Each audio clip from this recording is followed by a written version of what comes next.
ओम श्री गणेशाय नमः। आप सभी व्यूअर्स को ये चैनल में हार्दिक स्वागत है।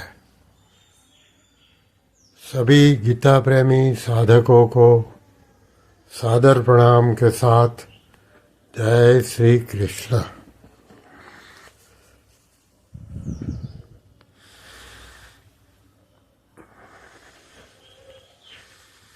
ओम श्री परमात्मने नमः। पूर्व श्लोक में भगवान ने कहा कि परा प्रकृति ने अपरा प्रकृति को धारण कर रखा है।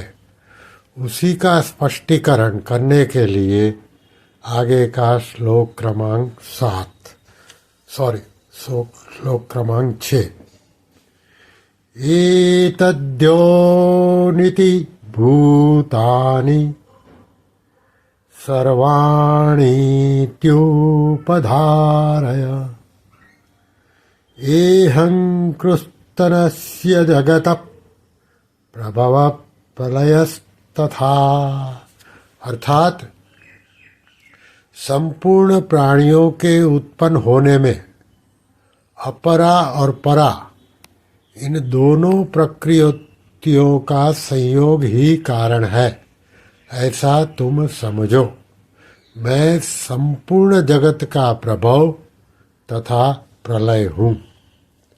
अभी इसकी व्याख्या साधक संजीवनी के अनुसार, एतद्यो निति भूतानि, जितने भी देवता, मनुष्य, पशु, पक्षी आदि, जंगम और वृक्ष, लता, घास आदि स्थावर प्राणी हैं, वे सब के सब मेरी अपरा और परा प्रकृति के संबंध से ही उत्पन्न होते हैं। 13वें अध्याय के 26वें श्लोक में भगवान ने क्षेत्र और क्षेत्रज्ञ के संबंध में संपूर्ण स्थावर जंगम प्राणियों की उत्पत्ति बताई है। यही बात सामान्य रीति से 14वें अध्याय के 4थे श्लोक में भी बताई है कि स्थावर जंगम योनियों में उत्पन्न होने वाले जितने शरीर हैं वे सब प्रकृति के हैं, और उन शरीरों में जो बीज अर्थात जीवात्मा है वह मेरा अंश है। उसी बीज अर्थात जीवात्मा को भगवान ने परा प्रकृति 7वें अध्याय के 5वें श्लोक में और अपना अंश 15वें अध्याय के 7वें श्लोक में कहा है। फिर है सर्वाणीत्युपधारय, स्वर्गलोक, मृत्युलोक, पाताललोक आदि संपूर्ण लोकों के जितने भी स्थावर जंगम प्राणी हैं वे सब के सब अपरा और परा प्रकृति के संयोग से ही उत्पन्न होते हैं। तात्पर्य है कि परा प्रकृति ने अपरा को अपना मान लिया है, उसका संग कर लिया है। इसी से सब प्राणी पैदा होते हैं। इसको तुम धारण करो, अर्थात ठीक तरह से समझ लो अथवा मान लो। फिर है अहं कृत्स्नस्य जगत प्रभव प्रलयस्तथा। मात्र वस्तुओं का सत्ता स्फूर्ति परमात्मा से ही मिलती है। मात्र वस्तुओं को सत्ता स्फूर्ति परमात्मा से ही मिलती है। इसलिए भगवान कहते हैं कि मैं संपूर्ण जगत का प्रभव यानी कि उत्पन्न करने वाला और प्रलय यानी कि लीन करने वाला हूँ। प्रभवः का तात्पर्य है कि मैं ही इस जगत का निमित्त कारण हूँ, क्योंकि संपूर्ण सृष्टि मेरे संकल्प से पैदा हुई है। जैसा कि छांदोग्य उपनिषद 6:2-3 में सदैक्षत बहु श्याम प्रजा ये ती, जैसे घड़ा बनाने में कुम्हार और सोने के आभूषण बनाने में सुनार ही निमित्त कारण है, ऐसे ही संसार मात्र की उत्पत्ति में भगवान ही निमित्त कारण है। फिर है प्रलय। तो प्रलय कहने का तात्पर्य है कि इस जगत का उपादान कारण भी मैं हूँ, क्योंकि कार्य मात्र उपादान कारण से उत्पन्न होता है, उपादान कारण रूप से ही रहता है और अंत में उपादान कारण में ही लीन हो जाता है।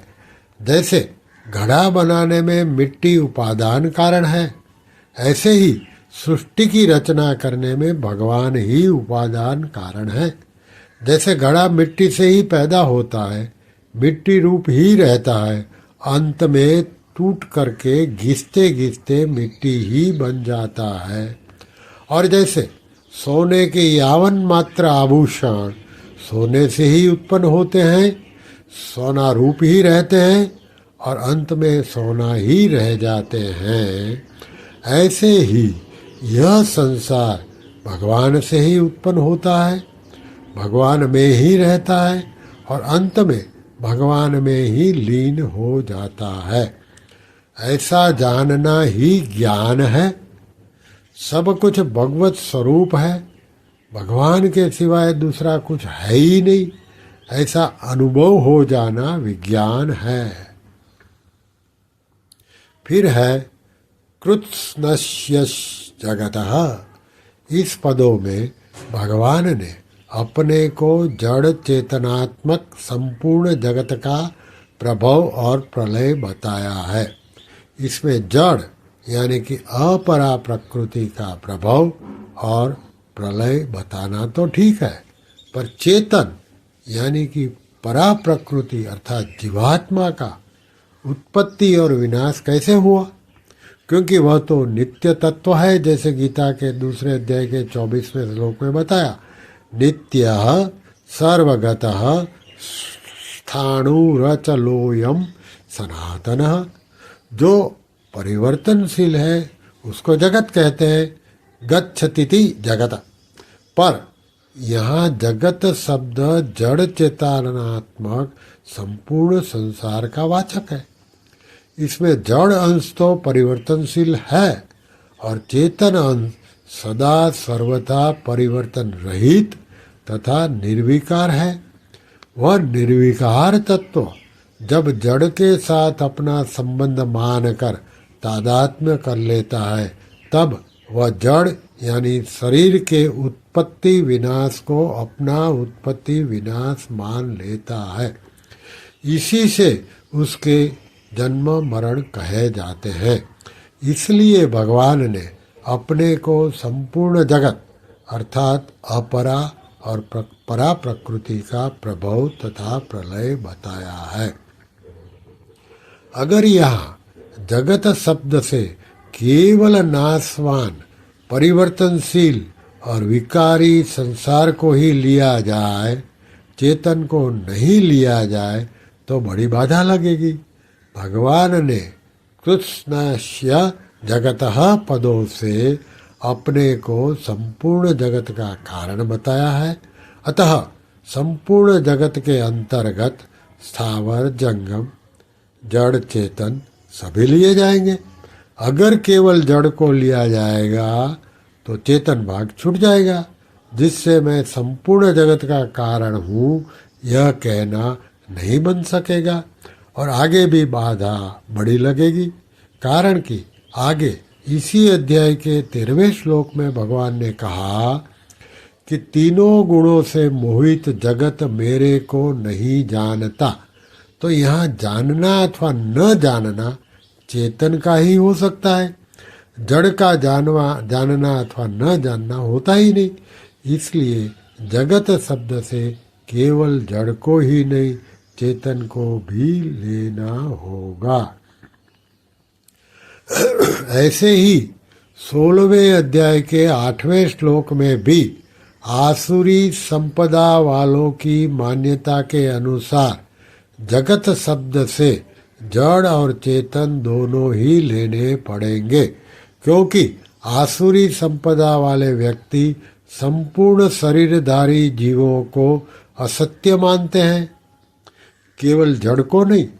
इसलिए अगर वहाँ जगत शब्द से केवल जड़ संसार ही लिया जाए तो जगत को यानी कि जड़ संसार को असत्य, मिथ्या और अप्रतिष्ठित कहने वाले अद्वैत सिद्धांती भी आसुरी संपदा वालों में आ जाएंगे, जो कि सर्वथा अनुचित है।